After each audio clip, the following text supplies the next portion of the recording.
जी बार बार मना रहे हैं कि प्रिया मान जाओ, लेकिन वो मानती नहीं है। अंत में गुस्से से कहती हैं कि मांग मांग पाए कहा हो पिए, कबहु न दे हो न ले हो, देन कहे हो वरदान दुई तेहि पावत संदेह। कहती है कि मांग मांग मांगो कह रहे हो, न कभी कुछ देते हो न कभी कुछ लेते हो। तो कहते हैं कि क्या चाहिए तुम्हें, अगर कुछ मांगना है तो ऐसे मत किया करो, एक एक चार मांग लो तुम।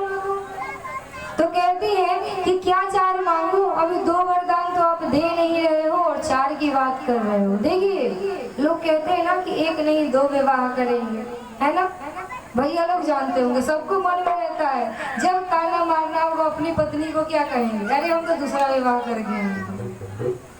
ऐसे ही एक व्यक्ति था और उसने अपनी चतुराई में क्या किया कि शहर में फ्लैट देखा, अपनी एक पत्नी को उसने नीचे वाले कमरे में रख दिया और जो ऊपर वाली मंजिल थी वहां उसने दूसरी पत्नी को रख दिया।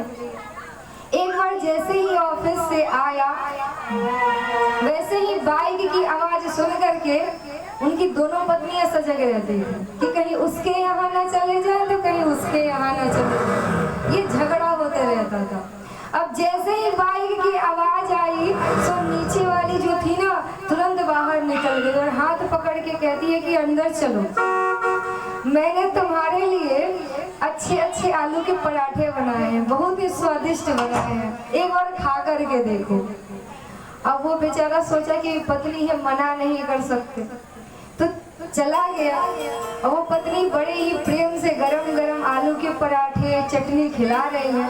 जैसे ही एक खत्म किया वैसे ही दूसरी लेके रख दी कि दूसरी भी खा लो पराठे। अब वो दूसरा खा रहा है तो ऊपर वाली जो थी ना वो सोच रही है कि बाइक की आवाज तो पहले आई थी अब तक नहीं आई, जरूर ये नीचे जो है ना उसके यहाँ गए होंगे। देखिए स्त्रियों में ये भाव जो है सब बर्दाश्त कर सकते हैं लेकिन किसी और के साथ देख नहीं सकती। अब जैसे ही वो सुनती है कि आवाज तो पहले आई थी या पहले गए थे, चतुराई 4 गुना होती है, गणित तुरंत लग जाता है, ये अब तक नहीं है। तुरंत ऊपर से उतर करके आती है और दरवाजा खोलती है तो क्या देखती है कि बड़ी प्रेम से ये पहली पत्नी के हाथ से पराठे खा रहे हैं।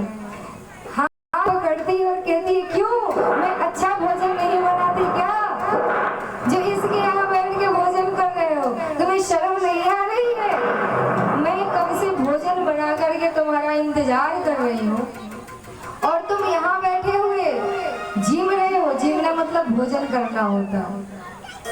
हाथ पकड़ के खींचने लगती है। जो नीचे रहती है वो सोचती है भाई पति तो मेरे भी है, मेरा भी पूरा अधिकार है, वो भी हाथ पकड़ के खींचती है।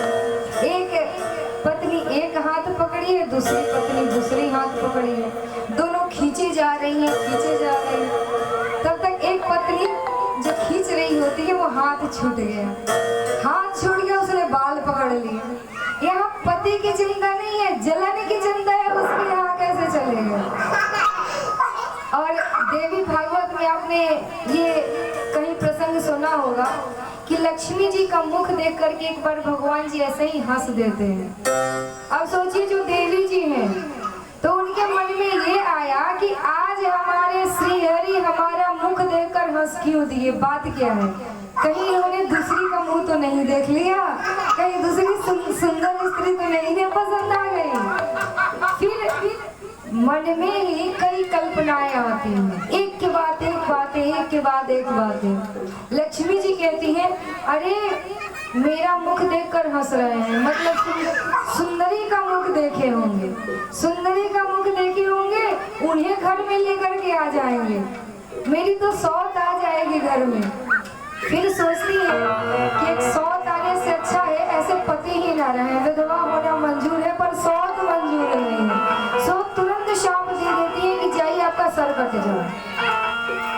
वही हाल आज इस आदमी का है, एक पत्नी बाल पकड़ के खींच रही है, एक पत्नी पैर पकड़ के खींच रही है, वो मेरे यहाँ जाएंगे ये कह रही है, मेरे यहाँ जाएंगे, खींचते खींचते के ऊपर लेके चली गई। कहाँ लेके चली गई, सीढ़ी पे।